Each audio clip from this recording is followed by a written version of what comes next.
Hello everybody, welcome back to the Painscreek Killings. We are in the hospital office of Mr. Dr. Johnson. He's apparently a big old Johnson. From Vivian to Henry. I would like to thank you for your contribution. I always start with my volume too high so my voice echoes on me too much. It makes it difficult to read because usually I was listening to music before this. I would like to thank you for your contribution to the Painscreek Community Hospital and the people of Painscreek for the past 2 decades. What's the date? 1993, okay?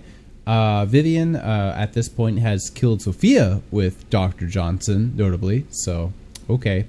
However, there have been reports regarding the mishandling of funds designated for PCH, most of which come from the Roberts Relief Fund. This support was meant to help with the purchase of medical equipment and supplies. Since a sum of nearly $160K has been estimated missing, we have no other choice except to open an investigation. Until you are able to explain the discrepancies between your accounting and ours, we have no choice but to suspend all funding for the hospital. Okay, Vivian, I feel like this could definitely set off Mr. Johnson, who's, you know, he's murdered at least 2 people with Vivian and stole a lot of money. So I don't know if I would really be threatening him if I was her. You know, even if I wasn't a murderer, I would be like, well, wait a second. 203, this implies that it's... Oh, I guess it could be upstairs, right? There was the whole family that... The other family, right? I guess it's not going to say their name. But there was a whole other family that I tried to get in their room and couldn't. But I don't remember who they were or why I cared. I didn't actually care. Henry, I just received a letter from the NMB investigation firm regarding the use of the RRF funds. I need you to call me. Who are you? Henry, we really need to talk. Please call back. Who are you? What's Vivian? going on, Henry? Why aren't you returning my calls? This is really important. You sound like a 20-year-old. I'm gonna assume that's Vivian, but she sounded very young. Oh, forgot to unpause. I've opened all these drawers. There's nothing in them. We got the key. I mean, I just thought there might be more in this shady ass motherfucker's office. Any like hidden buttons or... Why could I not open this one earlier? What the fuck? To Charles Roberts. I don't know if it's a joke that you sent me the threat letter, but if you knew about the well, then you must have found out the truth. Just so you know, your wife was the one behind all of it. If you have any grudge, it's with her, not me. I was just a witness to Sophia's death. You probably shouldn't put... I mean, he was doing good there until he just dropped the bomb at the end there, right? I know what you did. Meet me by the well at midnight. You know which one. Come alone. Okay, so he got the letter too. Notably, the 2 people who've got the letter so far are the people who are dead. Okay. That said, that didn't actually, like, if I had missed that, it wouldn't be that awful. So, we got room 203 to go to, but we want to see if there was anything else with his key. Let me move this mic a little closer. I don't know if it's sounded a little off there. Okay, I guess there's nothing else down here. I swear there was more than one door with that key card though. I swear. Although maybe, you know, I just ran into it twice and thought that meant there was 2 of them. It's definitely possible. Was there a... Could I get up here? I could, but there's nothing. Except the... Yeah, okay, we have the picture of the person leaping from the rooftop. We have no concept or idea of who that could be. I'm going to take a wild guess here and say that's Trisha. And that's how she died. I guess it's not really a wild guess considering she was in the hospital, and it's the only person who's not Vivian, who would already be dead, that it could be. Who's 203? I want to find this out before I go into the room, so let's check this. 203. Trisha. Okay, this was actually Trisha's hospital room. I thought it might have been... Okay, here we go. Let's do it. Whoa, this has been ransacked. Presumably by whoever shut off the electricity, who's definitely not a ghost. FYI, if you were wondering. I'm just saying that to make myself feel better. I don't know. Could be a ghost. Wow, she had these little bars. She had the bars and everything to be handcuffed to, right? Isn't that what that's for? I guess it could also be like if you have really bad nightmares and you thrash around. Happily ever after. I can't use these, so I don't know what the deal is. Can I use those somehow that I'm not able to? Scott, okay, Scott. Brooks's body found by jogger with multiple stab wounds to the heart. Okay, I was expecting something a little less deadly. Scott Brooks, the murder suspect on the Vivian Roberts' case, was killed yesterday. His body was found on the roadside along Maple Drive.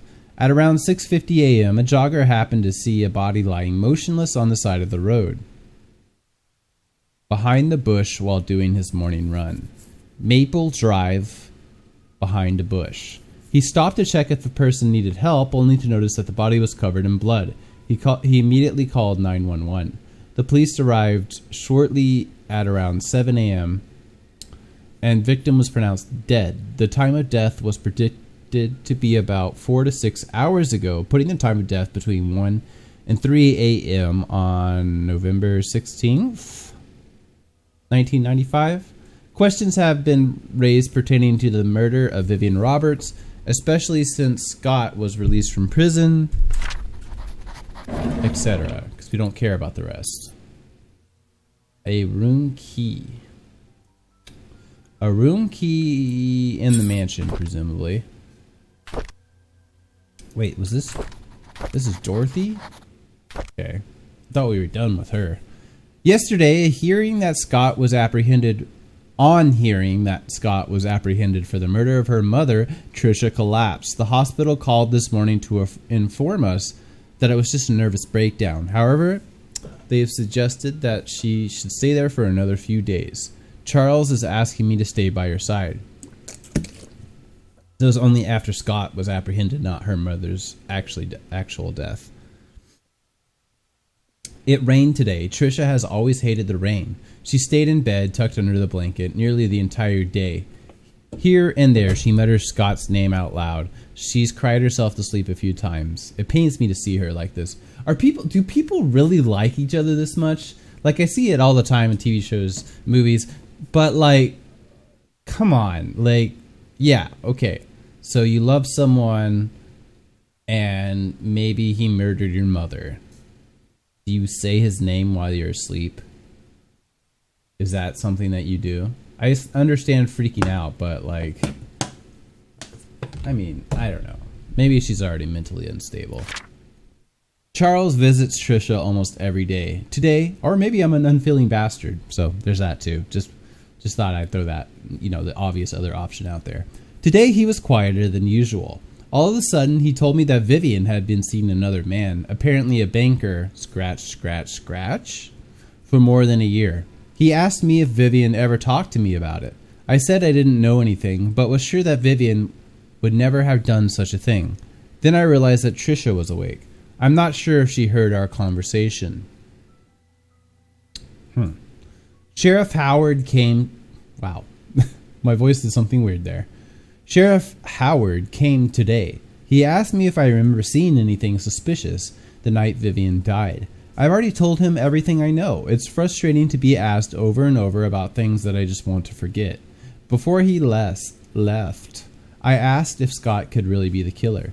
He said he's wondering the same thing. If Scott was not the killer, then who killed Vivian?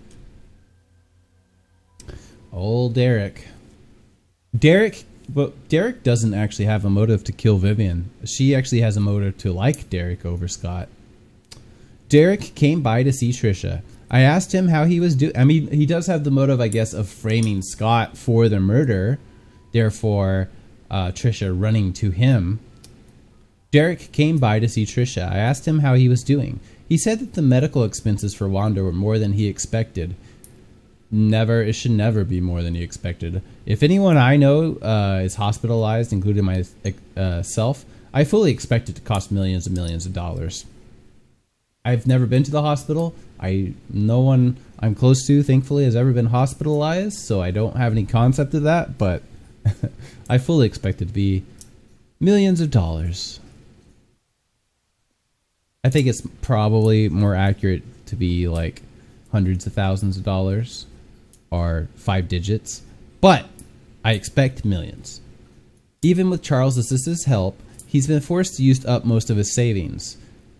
Okay, I guess he's 25, so he could have some savings. He's currently searching for a second job. He asked me if there was a future for him. Traveling with Charles made him see some of the rather ugly sides of the world. His mother is hospitalized with terminal cancer, and seeing his best friend, Trisha, like this pains him. I didn't know what to tell him. Before he left, he leaned to her and whispered, "Would it have been better if Scott just never showed up? Would you have chosen me?" I wish that I had never heard that. Me too.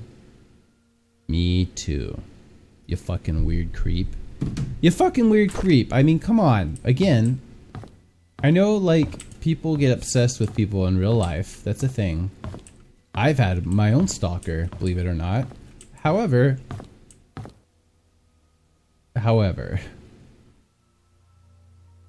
is there... I mean, this book looks like... kind of like the ones in the... Doesn't seem like... Why can I examine these? Do you think?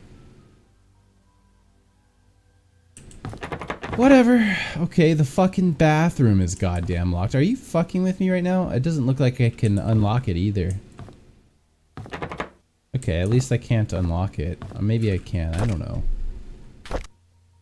A briefcase key. Oh, that's right. Moss's briefcase key. A bedroom key. Found it next to Dorothy's diary in the hospital room.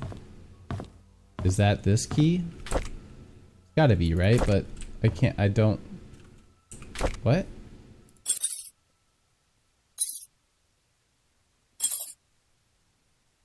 Okay, it's gotta be a mansion key then.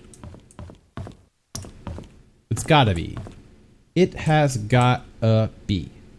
Alright, anything else in the hospital?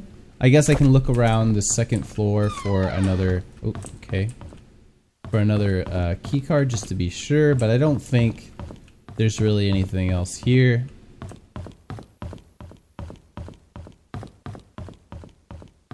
So a banker, right? But it could be Johnson, right? Because he was the one posing as... Was it a banker he was posing as, or insurance? I don't remember. Is it really... I swear there was another keycard place. Oh well. I guess we're going back to the no, to the inn. See, yeah, okay, we still have time. We'll head back then to the inn. I'll pause. I'll reappear at the inn. We'll check out that briefcase. So we're not at the briefcase yet, but I had a thought. We were supposed to... He's loud. We were supposed to check out the cafe, right? Because that's one of the dude's favorite places. Also, I had a thought on the way, because it's like, should this game have... Okay, we can't go in there. Should this game... It's supposed to be on the wall somewhere, right? Should this game have fast travel? I think there's a debate for both sides in that, yeah, because you're running back and forth a lot. But it kind of builds up atmosphere. It kind of like makes you think, oh, maybe I should check out the cafe, right? I don't think I would have thought of this earlier. It appears that it's not gonna come to fruition at all. But, I mean, I kind of like having to run back and forth. Obviously, it's a little inconvenient for recording. But really, like, I'm so confused by that. Well, okay, we can always come back here. Let's just finish our trek to the briefcase. It's right here, right? Yeah. I'll reread the thing.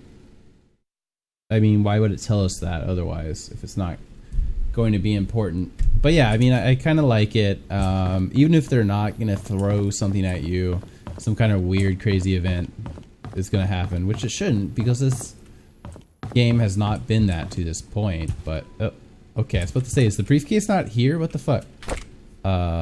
You... Autopsy report. 3rd degree burns. Andrew Reed. I don't care.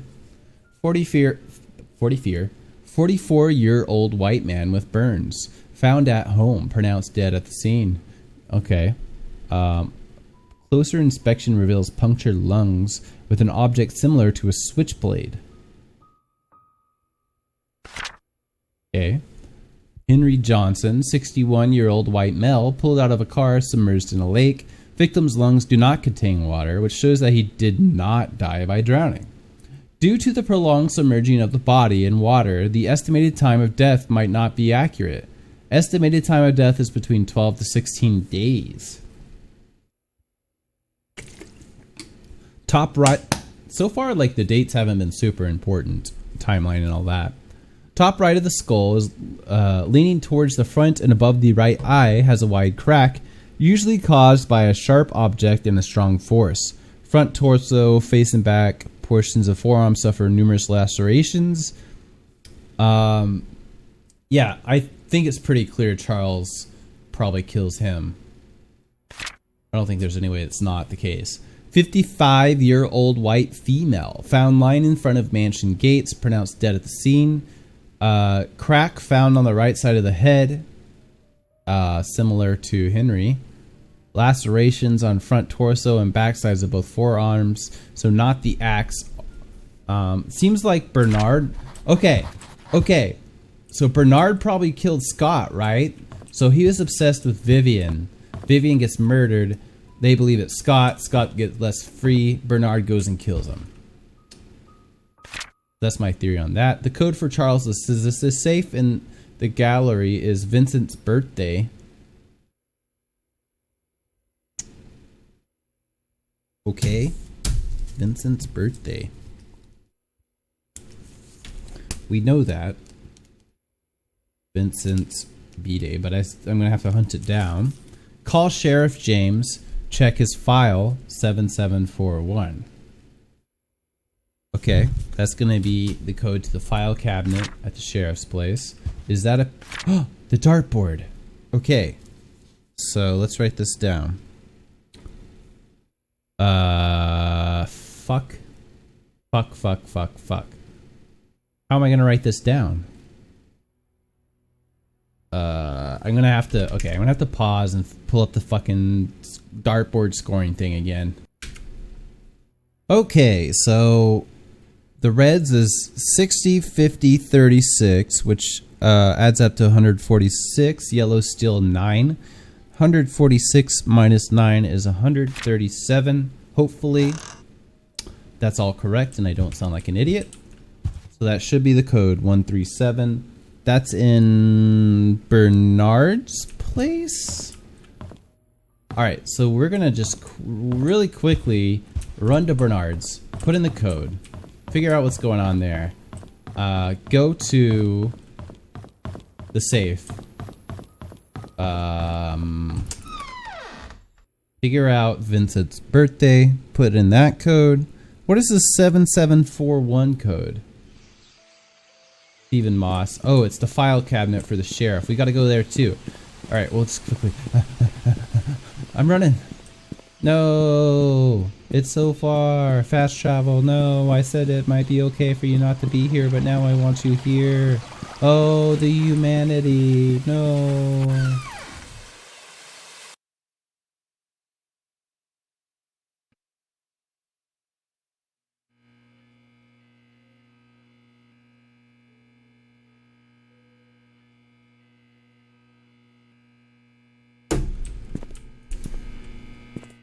Okay.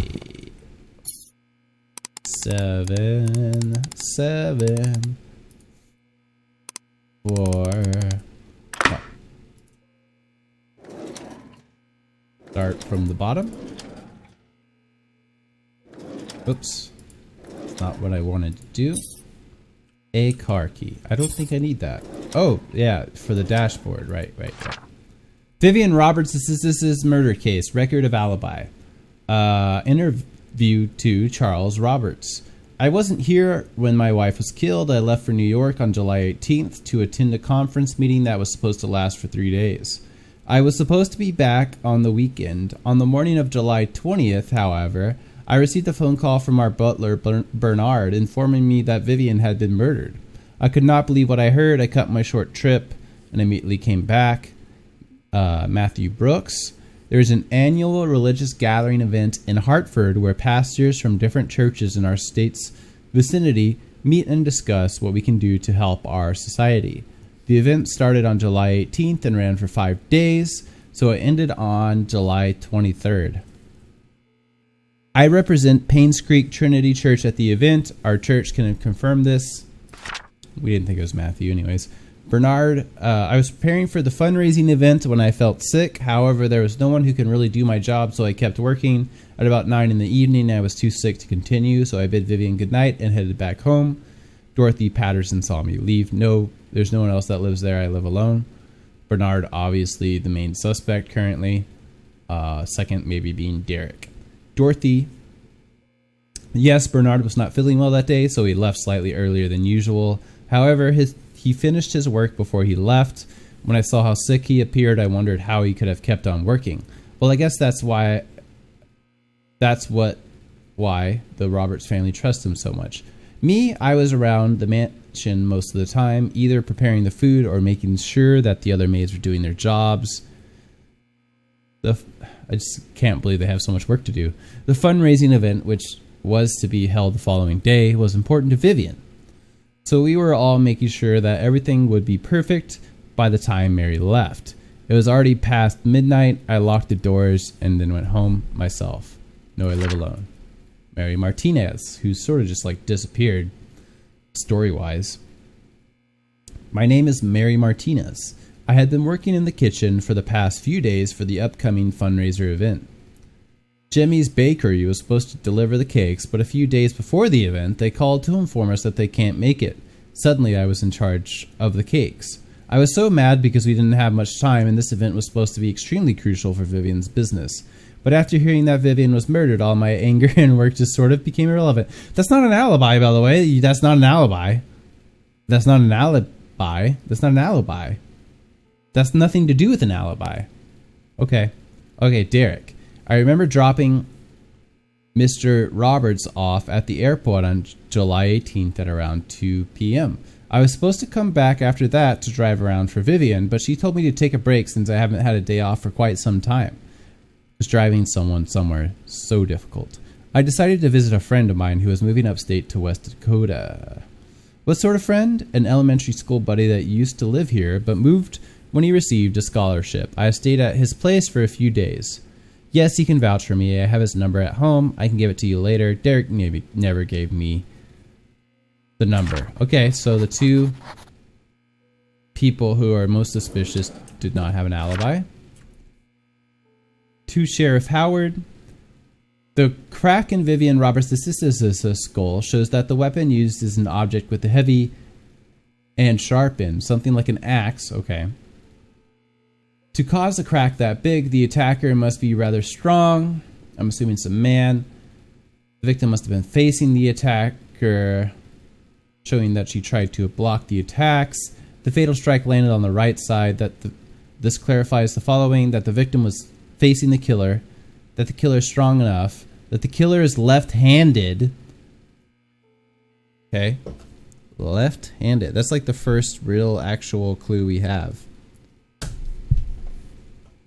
Since the murder weapon was never recovered and confirmed, my assumption of it being an axe still remains. Since this is me doing you a solid, do not under any circumstances leak this information or I'll be in big trouble. Why? Why would you get in trouble for telling the sheriff very important information about the cause of death of someone who is very important?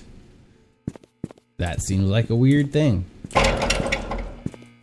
Seems like a very, very weird thing. Where were we gonna go? Bernard's place, and then to the mansion. I think I will probably end the... Okay, yeah. So I'll end the episode here. I'll just run to Bernard's place and then save. I gotta go. So I'll start that up another day, and hopefully me being at Bernard's place will remind me that I need to go do that. See you next time, everybody. Bye. I said bye.